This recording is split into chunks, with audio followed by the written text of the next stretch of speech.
Bettina Ortiz y Mena was not accustomed to waiting, a former Miss Venezuela and Miss Universe runner-up. Of course, the exceedingly bronze strawberry blonde was these days the wife of Miami auto parts tycoon Herman Ortiz y Mena, and at every restaurant she chose to grace with her presence.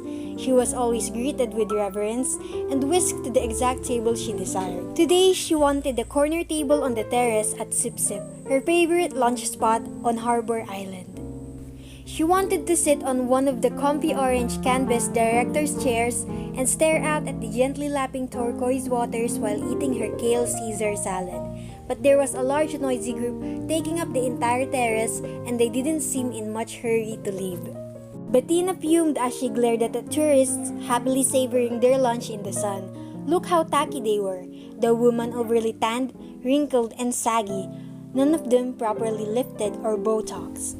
She felt like walking up to their table and handing out her dermatologist's business cards. And the men were even worse, all dressed in all rumpled shirts and shorts, wearing those cheap straw hats sold at the trinket shop on Dunmore Street.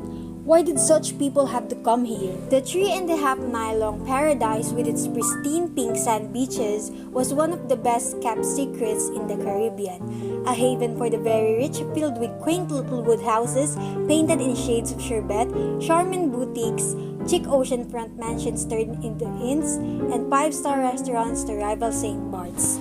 Tourists should have to take a style exam before being allowed to set foot on the island. Feeling that she had been patient long enough, Bettina stormed into the kitchen, the fringe on her crochet, pushy captain top shaking furiously as she made a beeline for the woman with a shock of pixie-cut blonde hair manning the main stove.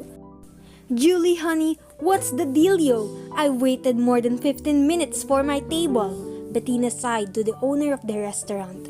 "Sorry, Bettina, it's been one of those days.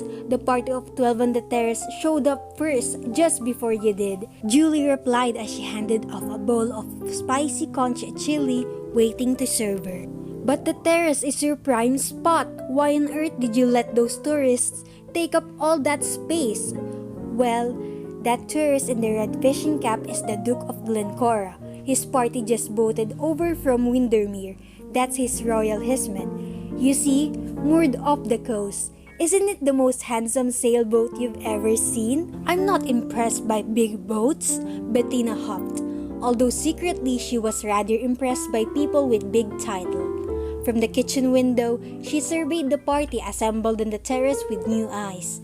These aristo-British types were such a strange breed. Sure, they had their sable rose suits and their heirloom tiaras, but when they traveled, they looked so painfully frumpy.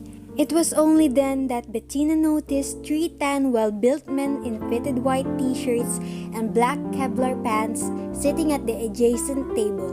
The guys weren't eating but sat watchfully, sipping glasses of seltzer water. I assume that's the Duke's security detail. They couldn't be more obvious. Don't they know that we're all billionaires here on Bryland and this isn't how we roll? Bettina tutted. Actually, those bodyguards belong to the Duke's special guests.